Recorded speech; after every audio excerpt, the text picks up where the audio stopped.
Ma priorité, c'est le client, mais j'ai toujours pensé que si mes agents de propreté sont heureuses ou en situation de bien-être, à minima, d'aller faire le travail de nettoyage chez leurs clients, qu'il y a toutes les chances que le client soit bien servi. Donc, si tu veux, je me sers presque du bien-être des agents de propreté pour moi, c'est un moyen.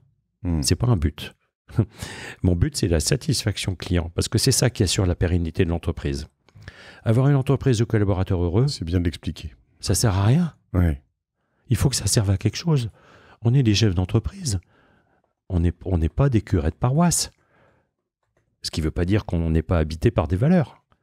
Mais le but, c'est quand même d'assurer la longévité, la sécurité de l'entreprise. Et pour cela, il faut des clients qui soient satisfaits, qui nous payent en temps et en heure, qu'on gagne un peu de sous.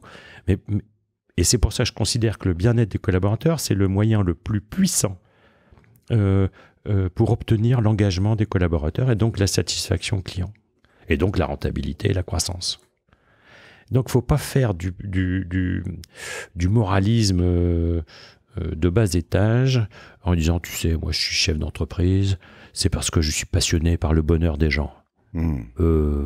Non.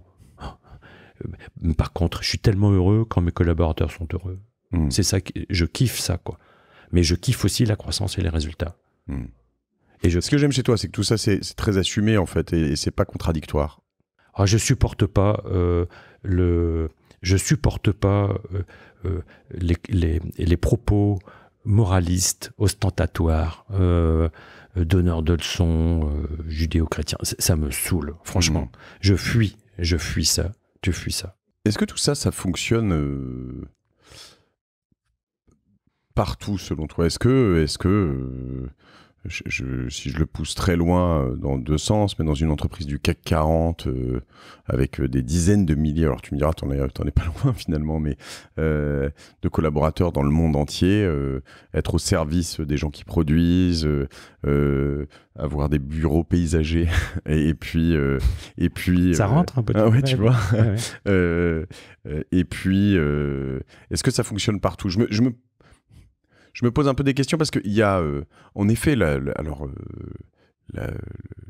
jet privé, l'énorme Mercedes de fonction et c'est pas forcément nécessaire tout le temps. En revanche, il y a certains métiers dans lesquels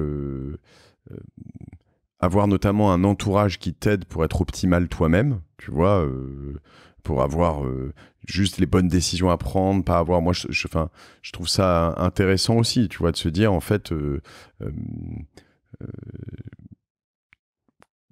j'ai vu, je sais pas moi, j'en parle souvent, mais Alain Ducasse ou des gens comme ça qui sont des gens extraordinaires, qui n'ont pas un ego démesuré comme on pourrait le penser, en tout cas qui derrière moi, avec qui j'ai des échanges sympathiques, etc. Mais en revanche, autour d'eux, tu vois, tout est vraiment, c'est pas une bulle parce qu'ils savent donc ils mettent les pieds dans les cuisines, ils font des choses comme ça, mais en revanche, au quotidien, ces journées sont chronométré, tout est bien huilé, etc. Est-ce que ça c'est pas nécessaire dans certaines boîtes ou chez certaines personnes? Je vais te raconter moi j'aime bien les anecdotes. Ouais, vas-y. Nos 4 enfants sont allés en école Montessori, à l'école Jeanne d'Arc à Roubaix. Il se trouve qu'on habitait à 300 mètres de cette école et puis que c'était notre sensibilité, Montessori. Il y en a 3 qui ont très très bien marché Montessori, puis il y en a un qui n'a pas marché du tout Montessori, notre fils Charles, notre 3e. On l'a mis dans une école avec de la verticalité, avec des sanctions, avec un uniforme, avec une blouse obligatoire, enfin un univers plutôt rigide.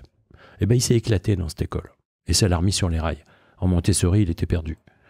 Ça veut dire quoi? Ça veut dire qu'il n'y a pas un système de management qui convient à tout le monde. Il n'y a pas un système éducatif qui convient à tout le monde.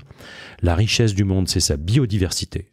Sur tous les sujets, politique, santé, management, c'est la diversité. Le danger majeur qui nous guette, c'est la pensée unique. Et donc, ce qui compte, c'est quoi? C'est l'alignement. C'est-à-dire de pratiquer un management aligné avec ta nature profonde.